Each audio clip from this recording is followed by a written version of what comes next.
하나님의 말씀 보도록 하겠습니다. 오늘 하나님께서 우리에게 주신 말씀 빌립보서 2장 12절에서 18절까지의 말씀입니다. 빌립보서 2장 12절에서 18절까지의 말씀 한 절씩 교독하고 마지막 18절은 함께 읽도록 하겠습니다. 그러므로 나의 사랑하는 자들아, 너희가 나 있을 때뿐 아니라 더욱 지금 나 없을 때에도 항상 복종하여 두렵고 떨림으로 너희 구원을 이루라. 너희 안에서 행하시는 이는 하나님이시니 뜻을 위하여 너희에게 소원을 두고 행하게 하시나니 모든 일을 원망과 시비가 없이 하라.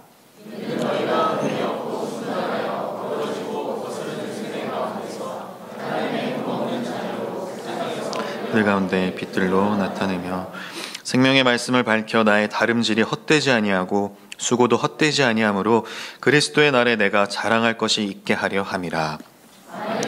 믿음의 제물과 섬김 위에 내가 나를 전제로 드릴지라도 나는 기뻐하고 너희 무리와 함께 읽겠습니다. 이와 같이 너희도 기뻐하고 나와 함께 기뻐하라.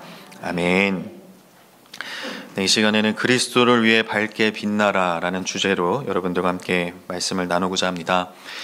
예수님께서는 우리 그리스도인들에게 세상의 빛과 소금의 역할을 감당하라고 말씀을 하셨습니다. 마태복음 5장 13절에서 16절까지 말씀입니다. 너희는 세상의 소금이니 소금이 만일 그 맛을 잃으면 무엇으로 짜게 하리요. 후에는 아무 쓸데없어 다만 밖에 버려져 사람에게 밟힐 뿐이니라. 너희는 세상의 빛이라. 산 위에 있는 동네가 숨겨지지 못할 것이요 사람이 등불을 켜서 말 아래에 두지 아니하고 등경 위에 두나니 이러므로 집안 모든 사람에게 비치느니라. 이같이 너희 빛이 사람 앞에 비치게 하여 그들로 너희 착한 행실을 보고 하늘에 계신 너희 아버지께 영광을 돌리게 하라. 아멘. 예수님은 우리에게 이 세상의 소금과 빛이 되어서 우리의 착한 행실을 보고 세상 사람들이 하나님께 영광을 돌리도록 하라고 이렇게 분명히 말씀을 하셨습니다. 이것이 예수님께서 우리에게 주신 사명이요 또 하나님께서 기뻐하시는 일이기 때문입니다. 그렇다면 오늘날의 그리스도인들 또 오늘날의 교회는 예수님의 이 가르침에 순종하고 있을까요? 예수님의 말씀대로 이 빛과 소금의 역할을 잘 감당하여서 하늘에 계신 우리 아버지께 영광을 올려드리고 있습니까?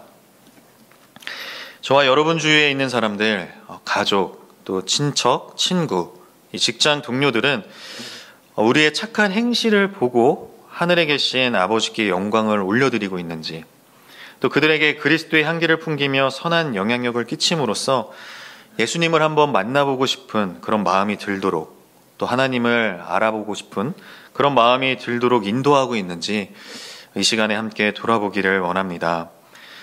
오늘 우리가 함께 읽은 본문 14절부터 16절까지의 말씀을 보면 사도 바울은 예수님과 비슷한 말씀을 합니다.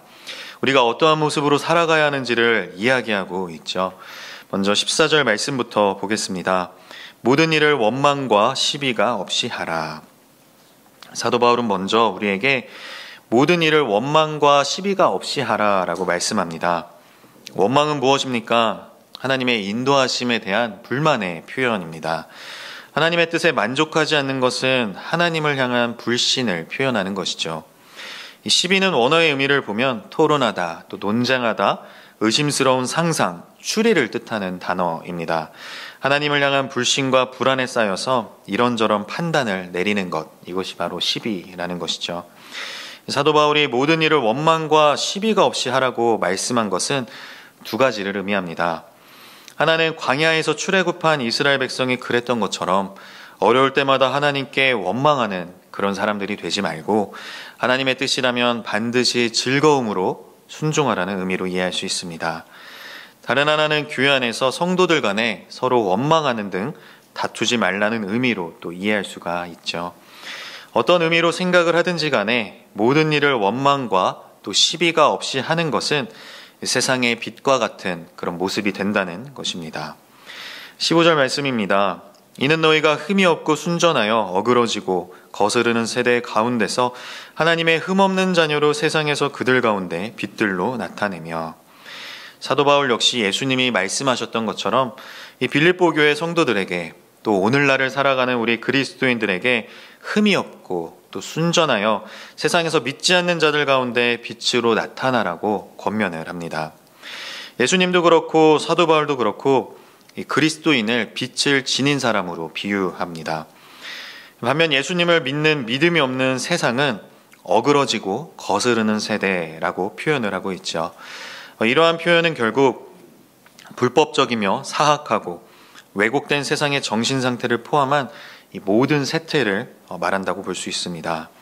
이들은 모든 일에 원망과 시비가 있는, 마치 광야에서 하나님을 원망하고 그 광야에서 다 죽어버린 출애굽 1세대와 같은 이들입니다. 우리 그리스도인들은 어그러지고 거스르는 세대가 아니라 하나님의 자녀들입니다. 어둠 속의 빛처럼 그리스도인들은 주변 세상과 대비되어야 한다는 것입니다. 세상의 모든 이들이 원망과 시비를 일삼을 때 우리는 그들과 다른 삶의 방식으로 살아가야만 합니다. 절대적으로 죄가 전혀 없는 완벽함이 아니라 하나님의 뜻을 행하려고 하는, 진심으로 우러나오는 그런 순수한 헌신이 있어야 한다는 것이죠. 그럴 때 우리 그리스도인들은 그러한 삶의 방식으로 인해 이 세상 속에서 삶 자체로 복음을 전하는 증인의 삶을 살아갈 수가 있다는 것입니다. 그렇기 때문에 우리에게 원망과 시비가 없어야 하는 것입니다. 교회 안에 원망과 시비가 있으면 다툼이 일어날 수밖에 없습니다. 이 출애굽한 1세대들이 광야에서 원망과 시비가 가득해서 이 모세와 다투었던 것만 봐도 알 수가 있죠. 세상 사람들이 교회를 바라볼 때 예수님을 믿는다고 하는 그리스도인들이 이 걸핏하면 원망하고 불평하며 다툰다면 그리스도와 복음에 대한 잘못된 인상을 가질 수밖에 없겠죠. 하나 되게 하시는 예수 그리스도의 능력이 우리에게 없다는 것을 증거하는 것밖에 되지를 않습니다. 그리스도를 믿는 믿음은 그분을 의지하는 자들이 하나 되게 해야만 합니다. 형제자매들과 다투기를 그치고 교회 구성원이나 상황에 대해 불평하기를 그쳐야 합니다. 대신 인내하며 문제들을 해결하고 세상이 그리스도를 보도록 해야만 합니다. 이처럼 우리 그리스도인들의 삶은 도덕적 정결과 또 인내와 또 평화가 특징이 되어야 합니다. 그러면 우리는 어둡고 부패한 세상에서 빛들로 나타날 것입니다. 변화된 삶은 하나님의 말씀의 능력을 효과적으로 입증합니다. 이 원망과 시비, 이 불화가 우리의 빛을 끄지 못하게 해야 합니다. 예수님이 다시 오셔서 세상을 그분의 빛나는 영광으로 다 덮으실 때까지 하나님을 위해 세상을 비추어야만 합니다. 오늘 본문 16절입니다. 생명의 말씀을 밝혀 나의 다름질이 헛되지 아니하고 수고도 헛되지 아니하므로 그리스도의 날에 내가 자랑할 것이 있게 하려 함이라. 사도 바울은 생명의 말씀을 밝혀라고 기록하고 있습니다. 이 밝히다라고 번역된 이 원어의 뜻을 보면 붙든다라는 의미도 있습니다. 그 생명의 말씀을 밝힌다는 것은 하나님의 말씀을 믿고 따른다는 것을 의미합니다. 우리 그리스도인들의 세상에 빛이 되어 하나님의 영광을 드러낼 수 있는 것은 전적으로 하나님의 말씀 덕분입니다. 하나님의 말씀은 생명 그 자체이며 우리가 그 생명을 누릴 수 있게 해줍니다. 또한 붙든다 외에도 제시하다, 또 제공하다라는 그런 의미도 있습니다. 이 말은 곧 우리가 세상에 빛이 되어 생명의 말씀을 전파하는 그런 역할 역시 감당해야 한다는 것이죠. 사도 바울은 이러한 모습이 자신에게 자랑거리가 된다고 말씀합니다. 빌립보 교회 성도들의 이 생명의 말씀에 대한 순종, 그리고 세상에서 빛의 역할을 감당함으로써 하나님의 그 영광을 드러내는 것은 단지 그들의 개인적인 차원의 일이 아니라는 것입니다. 그리스도의 사도이자 함께 복음에 참여한 자인 바울 자신의 그 다름질과 또 수고까지 영향을 미치는 일이라는 것입니다. 만일 빌립보 교회 성도들이 그리스도의 날까지 말씀을 붙들지 않고 그 결과 진정한 그리스도인이라는 그 사실이 입증되지 않는다면 이 사도 바울의 다름질과 수고도 헛된 일이 되고 말 것입니다. 이처럼 사도 바울은 빌립보 교회에 보낸 편지를 통해 믿음으로 의롭다 여김을 받게 된, 즉 칭의를 선물로 받은 우리 그리스도인들이 어떻게 살아가야 하는지를 분명하게 가르쳐주고 있습니다. 모든 일에 원망과 시비가 없도록 하고 흠이 없고 순전하여 세상에서 빛으로 나타나야 한다라는 것입니다. 이 거룩한 복음의 빛을 비춤으로써 어그러지고 거스르는 세대 가운데 하나님의 영광을 드러내는 것, 그것이 바로 중생한 신자들이 살아가야 하는 모습, 즉 성화의 모습이라고 할 수가 있습니다. 그런데 말입니다. 이것이 목회자인 저에게도 참 쉽지 않은 일입니다. 세상의 빛과 소금의 역할도 감당하지 못하고 이 세상 속에서 또 삶의 자리에서 하나님의 영광을 드러내지 못하는 그런 부족한 모습이 참 많죠. 그래서 언제나 이 자리에 서는 것이 두렵고 떨립니다. 내가 무슨 자격으로 이 자리에 서서 감히 하나님의 말씀을 대언할 수 있을까? 선포하는 말씀대로 나조차 살아내지 못하고 있으면서 어떻게 성도님들에게 권면을 할 수 있을까? 이런 정죄감과 참소가 저를 공격하기도 합니다. 이러한 생각으로 인해 느끼게 되는 괴로움은 저뿐만이 아니라 많은 그리스도인들이 경험하기도 합니다. 우리에게 이러한 생각들이 밀려와 우리를 괴롭게 하는 이유는 무엇일까요? 그 이유는 바로 나의 의 때문입니다. 내 자격, 또 내 능력, 내 실력, 내 지식으로 해야 하는데 나의 의로는 이게 안 되니까 답답하고 괴롭고 스스로를 정죄하며 참소하는 것이죠. 아직도 내가 죽지 못하고 시퍼렇게 살아있다는 것을 보여주는 증거입니다. 성화 역시 마찬가지입니다. 분명히 주님을 만나 영접했고 구원의 감격과 은혜를 누렸는데 왜 중생한 사람답게 이 거룩한 삶을 살지 못하는 것일까요? 왜 세상의 빛으로 밝게 빛나질 못하는 겁니까? 이 모태신앙으로 수십 년을 신앙생활을 하고 신학을 공부하고 각종 훈련과 양육을 받고 교회 사역과 봉사를 그렇게 했어도 이 달라진 것이 하나도 없는 이유, 여전히 나의 믿음이 제자리 걸음인 이유는 그것들이 모두 다 나의 의가 되기 때문입니다. 내 의로 거룩하게 살려고 하고 내 의로 빛을 나타내려고 발버둥을 치고 있으니 될 턱이 없는 것입니다. 그렇게 실패하고 낙심 가운데 스스로를 정죄하고 참소하는 것이죠. 그리고 그것들이 오히려 나의 머리만 잔뜩 키워서 다른 사람을 판단하고 또 정죄하게 만들고 있는 대로 교만해져서 사람들 앞에 온갖 척만하게 만든다라는 것입니다. 나의 의로는 결코 이 성화를 이루어 갈 수가 없습니다. 내 힘과 노력으로 될 수 있는 것이 아니라는 것입니다. 그렇다면 어떻게 해야 하는가? 나의 의를 철저하게 십자가에 못 박아야 합니다.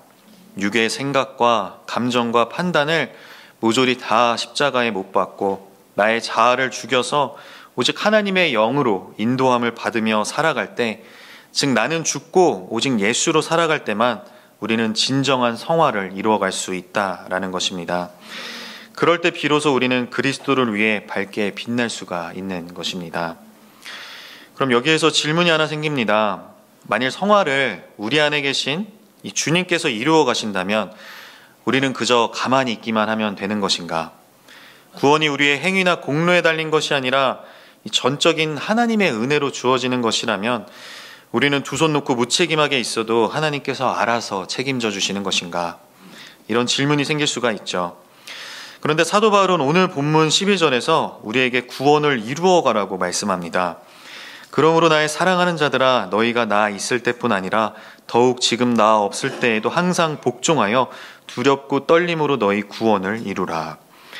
이 말씀이 마치 행위를 통한 구원을 암시하는 것처럼 보일 수 있지만 이 바울이 자신의 모든 서신서를 통해 일관되게 가르치는 그 내용을 보면 결국 그런 의도로 이 말씀을 한 것이 아님을 알 수가 있습니다. 그렇다면 여기서 말하는 구원은 무엇인가? 오직 믿음으로 의롭다 여김을 받는 그 칭의에는 우리의 행위와 공로가 결코 개입할 여지가 없습니다. 전적인 하나님의 은혜이자 선물입니다.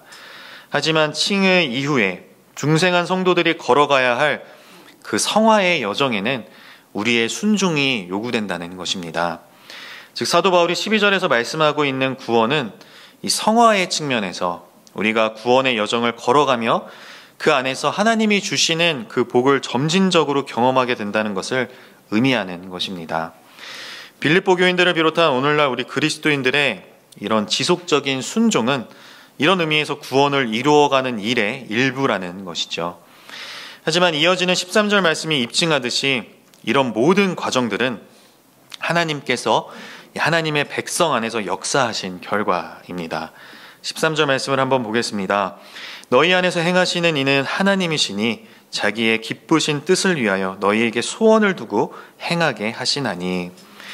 이 13절 말씀을 통해 우리가 분명히 알 수 있는 것은 우리가 구원받아 천국에 가는 것은 결코 우리의 노력과 의지로 되는 것이 아니라는 점입니다.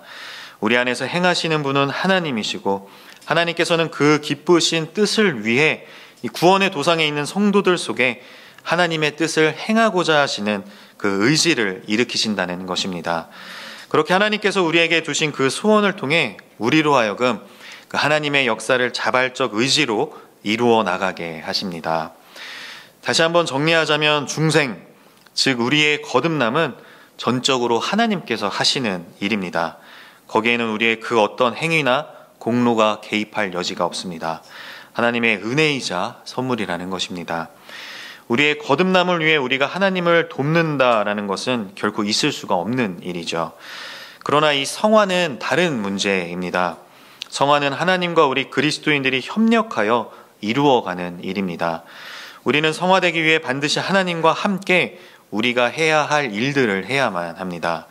이러한 측면에서 볼 때 앞서 우리에게 생길 수 있는 질문, 우리는 그저 가만히 두 손 놓고 하나님께서 알아서 해주시기를 바라고만 있어야 하는가라는 이 질문이 아주 어리석은 질문이라는 것을 알 수가 있습니다.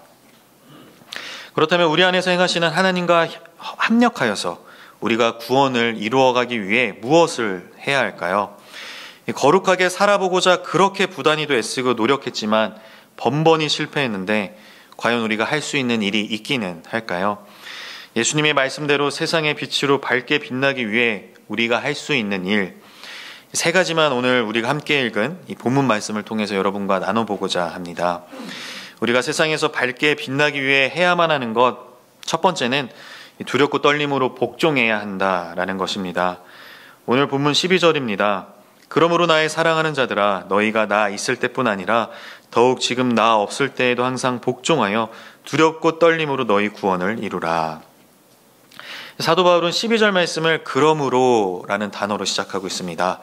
오늘 우리가 함께 읽은 이 본문 말씀을 이 앞선 본문과 자연스럽게 연결시켜서 풀어나가고 있는 것이죠.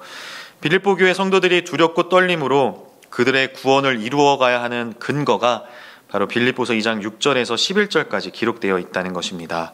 한번 보겠습니다. 그는 근본 하나님의 본체시나 하나님과 동등됨을 취할 것으로 여기지 아니하시고 오히려 자기를 비워 종의 형체를 가지사 사람들과 같이 되셨고 사람의 모양으로 나타나사 자기를 낮추시고 죽기까지 복종하셨으니 곧 십자가에 죽으심이라.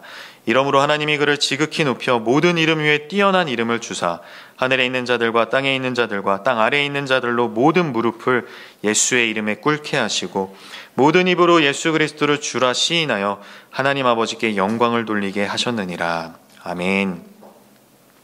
사도 바울은 하나님의 아들이신 예수 그리스도께서 하늘의 영광을 버리시고 비천한 종의 형체로 오셔서 십자가의 죽음이라는 이 극한의 낮은 자리에 이르기까지 걸으신 그 삶의 길을 서술합니다. 예수님께서는 피조물로서의 인간 존재의 한계를 스스로 취하셨습니다. 그리고 인간의 고통과 죽음 아래에서의 종살이를 떠맡으심으로써 죄와 죽음의 세력을 꺾어 이기셨으며 만유의 지배자가 되셨습니다. 우리 그리스도인들은 이러한 주님을 따르는 자들입니다. 하나님께서 예수 그리스도를 통하여 하신 이 일은 우리 그리스도인들에게도 마땅하다라는 것입니다. 그러므로 사도 바울은 오늘 본문 12절에서 두렵고 떨림으로 복종해야 한다라고 권면하고 있는 것입니다. 두렵고 떨리는 감정은 무엇입니까? 이 내적으로는 자아의 죄성을 발견하며 외적으로는 자기의 무능력을 인식할 때 오는 감정이라고 할 수가 있습니다.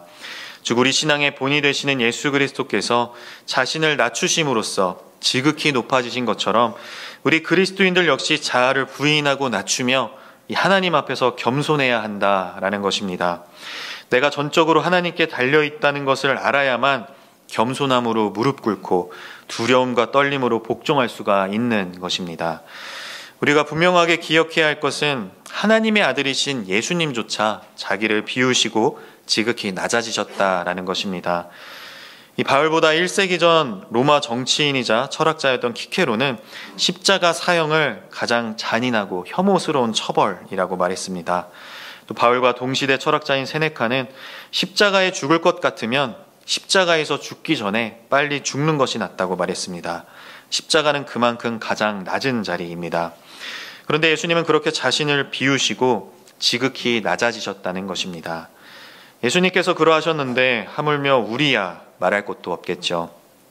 우리도 우리를 비우고 낮아지고 겸손해야 합니다. 내 힘과 능력과 노력으로는 결코 안 된다는 것을 분명히 깨달아야 합니다. 나의 의로는 결코 거룩해질 수 없고 나의 의로는 결코 세상에서 빛을 나타낼 수 없다는 사실을 분명히 알고 나 자신을 비워야 합니다. 그렇게 우리가 겸손함으로 철저히 낮아질 때 그때야 비로소 우리는 두렵고 떨림으로 주님 앞에 나아가고 주님께서 그러셨던 것처럼 철저히 하나님의 뜻에 복종할 수가 있을 것입니다. 그렇게 우리 주님이 철저히 자신을 비우시고 두렵고 떨림으로 죽기까지 복종하셨을 때 하나님께서는 그런 주님을 지극히 높이사 모든 이름 위에 뛰어난 이름을 주셨고 모든 자들의 무릎을 그분의 이름 앞에 꿇게 하셨습니다. 모든 입으로 예수 그리스도를 주라 시인하고 하나님 아버지께 영광을 돌리게 하셨습니다. 우리 역시 마찬가지입니다. 우리가 철저히 낮아져서 우리 자신을 비우고 두렵고 떨림으로 겸손하게 복종할 때 하나님은 그런 우리를 지극히 높여주십니다. 어그러지고 거스르는 세대, 그들이 가득한 이 어두운 세상 속에서 우리를 빛으로 나타내게 하신다는 것입니다. 그리고 세상 사람들은 그 빛을 통하여 예수님을 보게 되고 하나님께 영광을 올려드리게 될 것입니다. 그러므로 사랑하는 성도 여러분, 그리스도를 위해 밝게 빛나기 위해서 두렵고 떨림으로 항상 복종하시기를 바랍니다. 그것이 우리가 성화를 이루어가는 데 있어서 반드시 필요한 일입니다. 우리가 세상에서 밝게 빛나기 위해 해야만 하는 것, 두 번째는 성령님의 도우심을 간절히 구해야 한다라는 것입니다. 오늘 본문 13절입니다. 너희 안에서 행하시는 이는 하나님이시니 자기의 기쁘신 뜻을 위하여 너희에게 소원을 두고 행하게 하시나니. 사도 바울은 우리 안에서 행하시는 분이 하나님이시라고 말씀합니다. 또한 기쁘신 뜻을 위하여 우리에게 소원을 두시고 행하게 하신다라고 말씀합니다. 하나님께서 일하시는 방식은 정말 오묘하죠. 무엇보다 우리 가운데 소원을 두시는 방식으로 일을 하십니다. 그 소원은 곧 하나님의 기쁘신 뜻입니다. 로마서 12장 2절에서 바울은 다음과 같이 말씀합니다. 너희는 이 세대를 본받지 말고 오직 마음을 새롭게 함으로 변화를 받아 하나님의 선하시고 기뻐하시고 온전하신 뜻이 무엇인지 분별하도록 하라. 우리는 하나님의 뜻이 무엇인가 라고 생각할 때 하나님께서 무엇을 허락하시는가에 대해 관심을 가질 때가 참 많습니다. 하나님의 뜻이 아닌 쪽으로 갈 때 벌을 받게 되거나 뭔가 좋지 않은 일이 생기는 것은 아닐까 하는 그런 생각을 하기도 합니다. 그러나 하나님은 자유 가운데서 우리를 부르셨고 또 우리에게 자유를 허락하셨습니다. 그렇다면 하나님께서 어디까지 허락하실까? 무엇을 선택해야 벌을 받지 않을까라는 그런 질문을 할 것이 아니라 우리에게 허락된 그 많은 일, 또 우리 마음에 있는 여러 소원 중에서 무엇을 하나님이 기뻐하실까? 그것에 초점을 맞추어야 합니다. 하나님께서 기뻐하시는 일을 선택하며 살다 보면 그것이 결국 나에게 좋은 일이라는 것을 알게 되며 기쁨으로 하나님의 뜻을 스스로 선택하는 일이 늘어나게 됩니다. 신앙의 성장이란 결국 하나님께서 기뻐하시는 것을 나도 기뻐하게 되는 것입니다.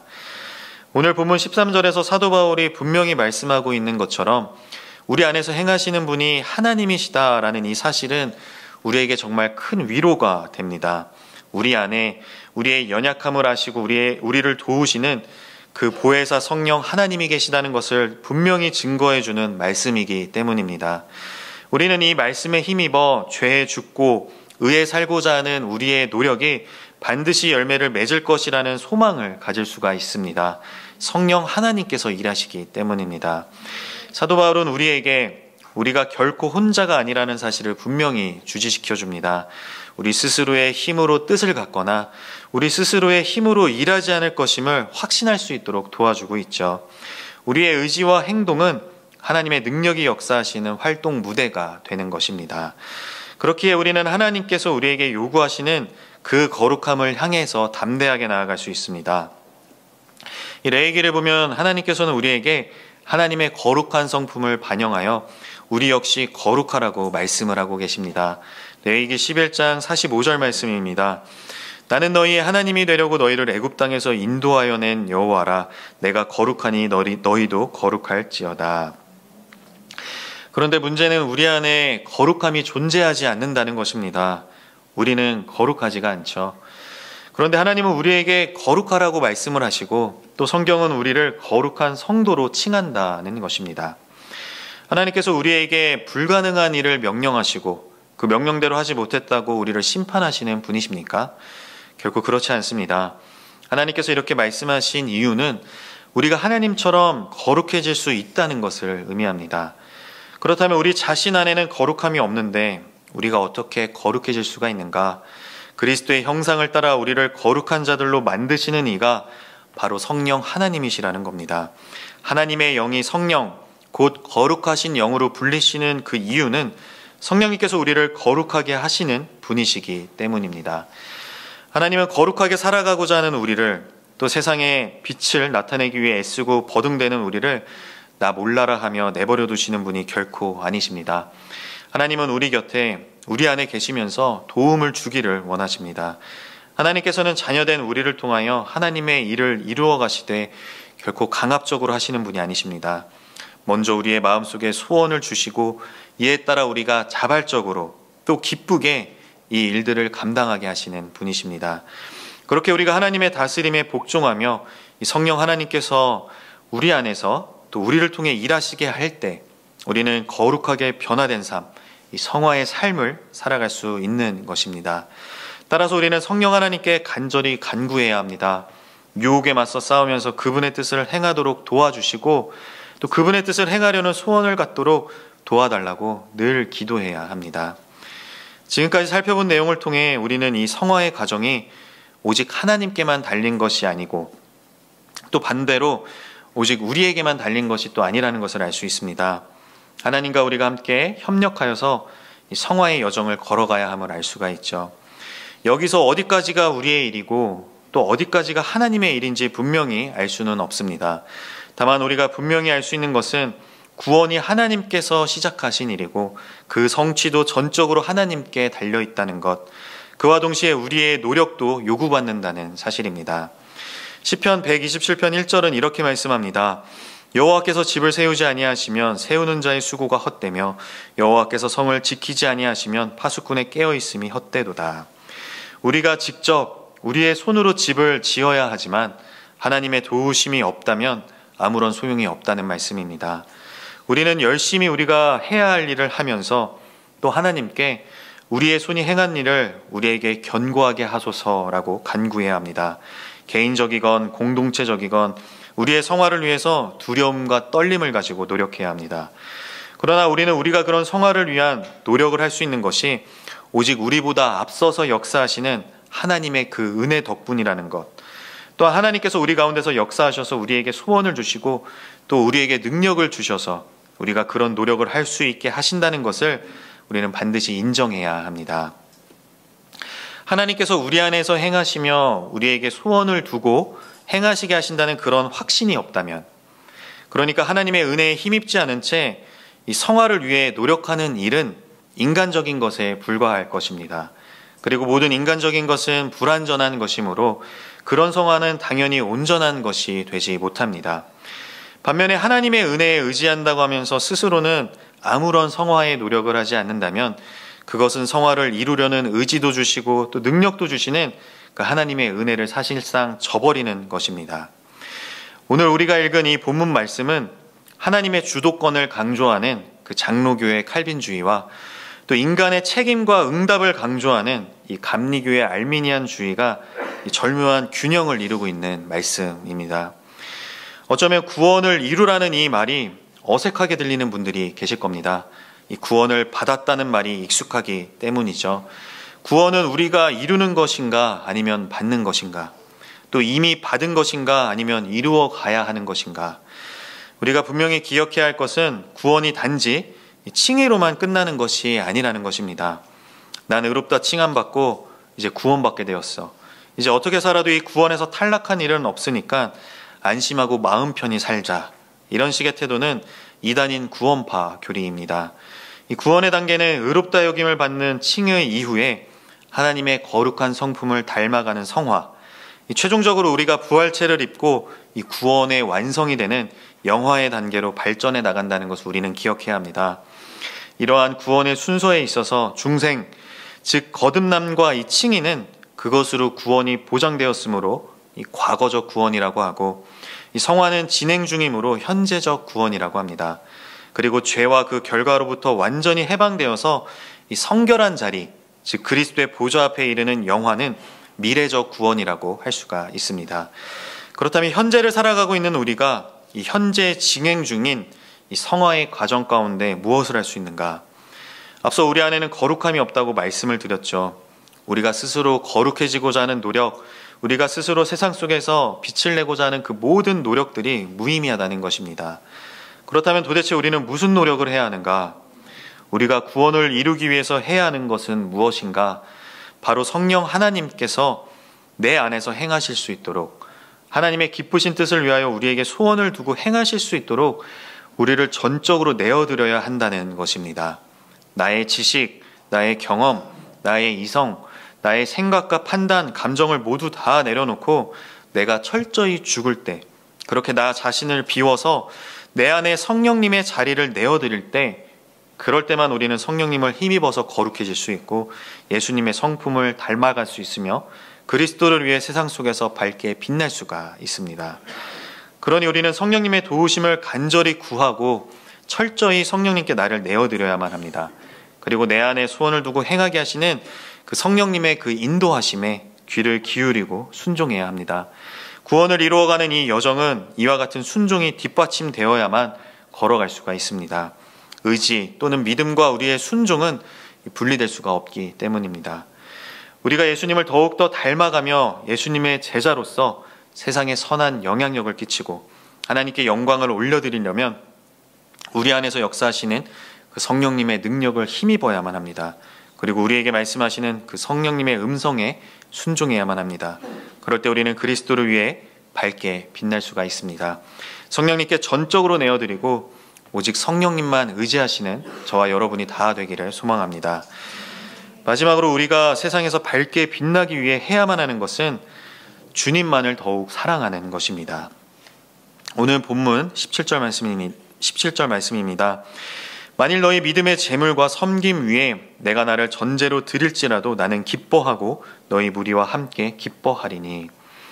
사도 바울은 자신을 전제로 드릴지라도 기뻐할 것이다 라고 말씀합니다. 여기서 말씀하는 이 전제가 무엇일까요? 짐승 또는 곡식 제물과 함께 이 포도주를 땅바닥이나 제단 위에 붓는 행위를 의미합니다. 자신을 그렇게 전제로 드리겠다라는 것은 이 복음을 위하여 기꺼이 죽겠다는 이 사도 바울의 각오를 강조하는 것이죠. 전제는 하나님을 섬기기 위해 부어진 이 삶에 대한 이 생생한 예시라고 할 수 있습니다. 사도 바울은 자신의 삶과 자신의 사역 전체를 하나님께 큰 감사 제물로 드린다라는 그런 의미입니다. 또한 순교를 앞둔 바울은 빌립보 교회 성도들의 그 믿음과 섬김을 위해서 기꺼이 자신의 목숨을 전제로 바칠 것이라는 그런 각오를 드러내는 것입니다. 설령 자신이 죽어야 할지라도 이 바울은 빌립보 교회 성도들이 예수 그리스도를 위해 살도록 도왔다라는 것을 알았기에 기뻐하며 만족했습니다. 우리가 예수 그리스도를 섬기는 일에 전적으로 헌신할 때 또 다른 이들의 믿음을 세우기 위해서 전제로 드려지는 그런 희생을 감당할 때 우리는 사도 바울과 같이 이런 큰 기쁨을 상으로 받을 것입니다. 사도 바울의 이러한 모습이 자연스럽게 연상시키는 그런 분이 계시지 않습니까? 하나님을 섬기기 위해 또 우리를 구원하시기 위해서 이 전제로 자신의 모든 피를 다 쏟으신 분 바로 예수님입니다. 예수님께서는 우리의 모든 죄를 대속하여 주시고 우리를 구원하시기 위해서 자신의 그 모든 피와 물을 다 쏟으셨습니다. 사도 바울은 자신의 본이 되시는 예수님처럼 자신 역시 자신의 삶을 그렇게 드리겠노라 고백하고 있습니다. 예수님과 사도 바울이 이렇게 하나님을 위해서 또 다른 이들을 위해서 자신의 목숨을 전제로 내어드릴 수 있었던 이유는 무엇일까요? 바로 그 안에 사랑이 있었기 때문입니다. 사랑이 없이는 이러한 희생을 감히 감당할 수 없습니다. 하나님을 향한 사랑, 그리고 이웃을 향한 사랑이 가득할 때 자신의 모든 것, 심지어 목숨까지도 내어줄 수가 있습니다. 우리에게 필요한 건 역시 사랑입니다. 거룩해지기 위해서 발버둥치고 세상에서 밝게 빛나기 위해 애쓰며 노력하는 것이 아니라 그저 주님을 더욱더 사랑하기만 하면 된다는 것입니다. 사랑하면 어떻습니까? 사랑하는 그 상대가 좋아하고 기뻐하는 일을 찾아서 하게 됩니다. 누가 시켜서가 아니라 또 억지로가 아니라 그것이 그저 기쁨이 된다는 것이죠. 사랑하면 또 어떻습니까? 더 가까이 다가가고 싶고 더 오랫동안 함께 있고 싶어집니다. 그렇게 가까이 다가가서 오랫동안 함께하면 자연스럽게 닮아갈 수밖에 없습니다. 하나님이 거룩하신 것처럼 우리 역시 거룩해질 수밖에 없다는 것입니다. 하나님께서 거룩하라고 하셨으니 꾸역꾸역 내 힘으로 거룩함을 이루어가는 그런 인생은 반드시 실패할 수밖에 없습니다. 실패 앞에서 좌절하고 낙심하며 스스로를 정죄할 뿐입니다. 하지만 그 무엇보다도 하나님만을 사랑해 보십시오. 그러면 기쁨으로 사랑하는 하나님을 닮아갈 수밖에 없습니다. 사랑하면 거룩한 삶을 위해 또 세상의 빛으로 나타내기 위해 내가 포기해야 할 것들, 또 내가 희생해야 할 것들을 기쁨으로 감당할 수 있다는 것입니다. 요한복음 14장 15절에서 예수님은 이렇게 말씀하십니다. 너희가 나를 사랑하면 나의 계명을 지키리라. 예수님께서는 우리가 구원을 이루려면 이런저런 일들을 해야만 한다고 명령하지 않으십니다. 우리가 거룩해지기 위해 이런저런 계명을 지켜야 한다라고 말씀하지 않으십니다. 우리가 세상의 빛으로 더욱 빛나기 위해서는 이러한 율법대로 살아야 한다라고 말씀하지 않으십니다. 그저 너희가 나를 사랑하면 나의 계명을 지킬 것이다 라고 말씀하실 뿐입니다. 주님이 우리에게 원하시는 것이 바로 그 사랑이라는 겁니다. 사도 바울 역시 그 무엇보다도 주님을 사랑하였기에 사랑하는 그 주님처럼, 사랑하는 주님이 그러셨던 것처럼 기꺼이 자신의 삶을 주를 위해서 또 주의 사랑하는 백성을 위해서 기꺼이 전제로 내어드릴 수가 있었던 것입니다. 그렇게 사도 바울이 이런 거룩한 삶을 살아가고 세상을 복음의 빛으로 밝게 비추었던 것처럼 우리 역시 그 무엇보다도 주님을 사랑하면 주님을 닮아가고 주님의 계명을 지키게 되고 주님처럼 거룩해지며 주님처럼 세상의 빛으로 빛날 수가 있는 것입니다. 사랑에 빠진 사람은 얼굴에 티가 나게 되어 있습니다. 얼굴이 늘 밝고 또 좋아 보이며 빛이 나죠. 사람과 사랑에 빠져도 그럴진데 하물며 우리 주님과 사랑에 빠지면 어떻겠습니까? 어떤 상황과 환경에 처할지라도 낙심하지 않고 늘 기쁨과 감사가 넘쳐나는 얼굴로 구별된 모습을 보여줄 것입니다.